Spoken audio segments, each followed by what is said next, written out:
Альберту Майнскаму, айцу ў Хрысце і найяснейшаму князю. Прабачце маю смеласць у тым, што я пішу да вас. Смелым мяне зрабіла жаданне паслужыць вам і папярэдзіць вас аб вычварэнскіх звычаях тых, хто нібыта прадстаўляе вашу міласць.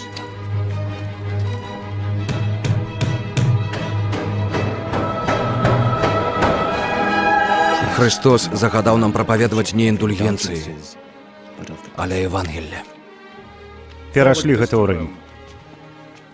Хрысціяне мусяць быць навучаныя, што той, хто дае беднаму або пазычае таму, хто мае патрэбу, робіць справу лепшую за таго, хто набывае індульгенцыі. Калі папа можа спустошыць чысцец, чаму б яму не зрабіць гэта з любові, а не за грошы? Божа, хто гэта Мартин Лютер?